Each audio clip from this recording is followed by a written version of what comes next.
This is the VOA Special English Technology Report.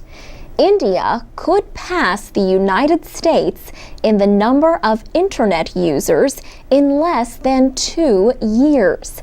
A new report says India reached 112 million users in September.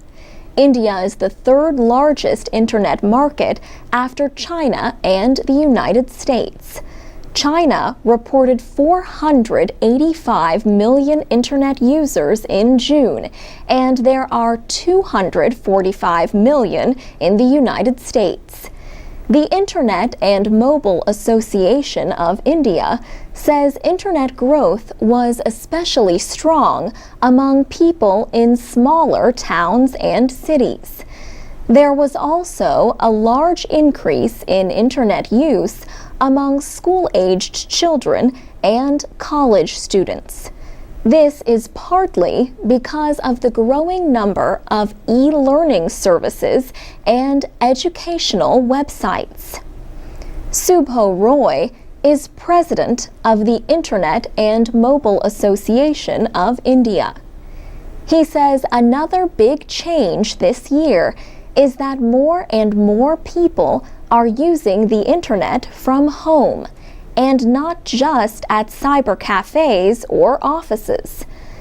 People are probably buying their own broadband connections and accessing it from their own devices rather than going to common service points.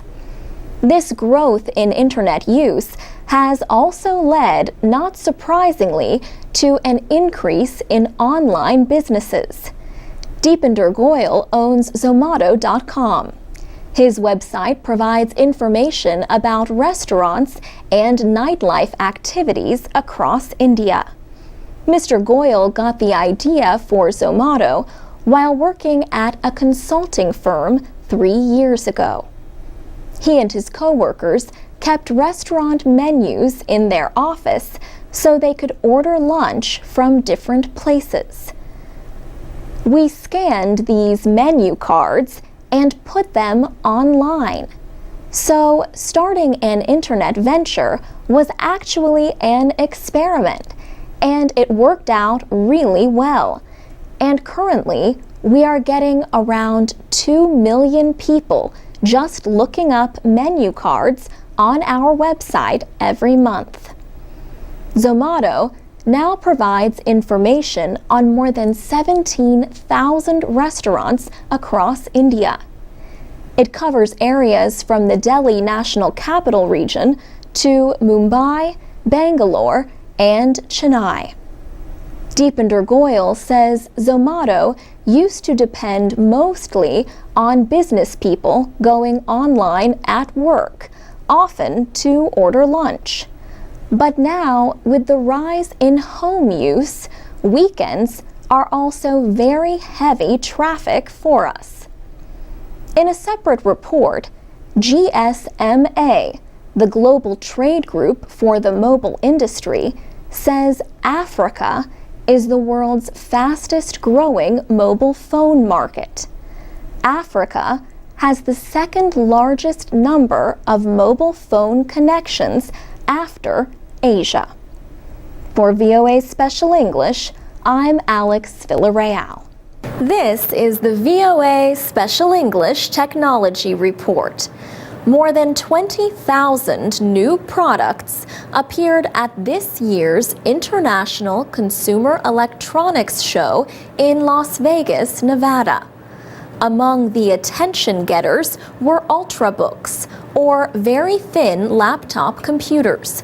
Also, Microsoft announced new smartphones with the Windows Phone operating system. Far from the bright lights of Vegas are the poorly lit streets of Delhi. A new mobile app called Fight Back aims to make those streets safer for women like China Sika. She often works late. A company taxi takes her part of the way home, but then she has to walk 5 to 10 minutes alone. It's dark, and the kind of people who are around are not really to be comfortable with or safe, she says. Ms. Sika uses Fight Back to follow her location with GPS, or Global Positioning System software. Jagdish Mitra is the head of Canvas M Technologies, which launched the app. He says, the moment you feel uncomfortable, you really don't need to do anything else but press one button. The woman has a few seconds to cancel her decision. If not, a message with her location will go by text, email, or Facebook to anyone she has put on a list. The location also appears on a map in the company's offices. But Mr. Mitra says his company does not serve as a public monitoring center. The law has to be managed by the people who actually are authorized to do it, which is the police and so on and so forth.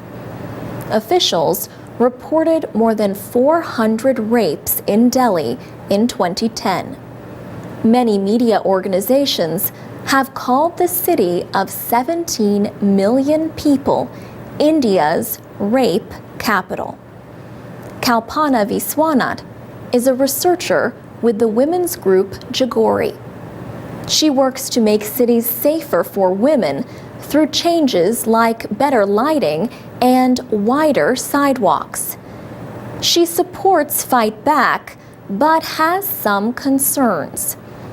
While the app to me is very important and has a good role to play, I think what we have to be careful about is that it doesn't again fall back on women to solve their problem. The makers of Fight Back say police in Delhi and other Indian cities have expressed interest in linking to the system. Hindal Sengupta is a founder of YPOL, a nonprofit group that works on the Fight Back project. He says Indian police often do not take women's safety seriously. He says most women don't go to the police because in most parts of the country, the police are seen as more part of the problem than part of the solution. There's a video about Fight Back at voaspecialenglish.com. For VOA Special English, I'm Alex Villarreal.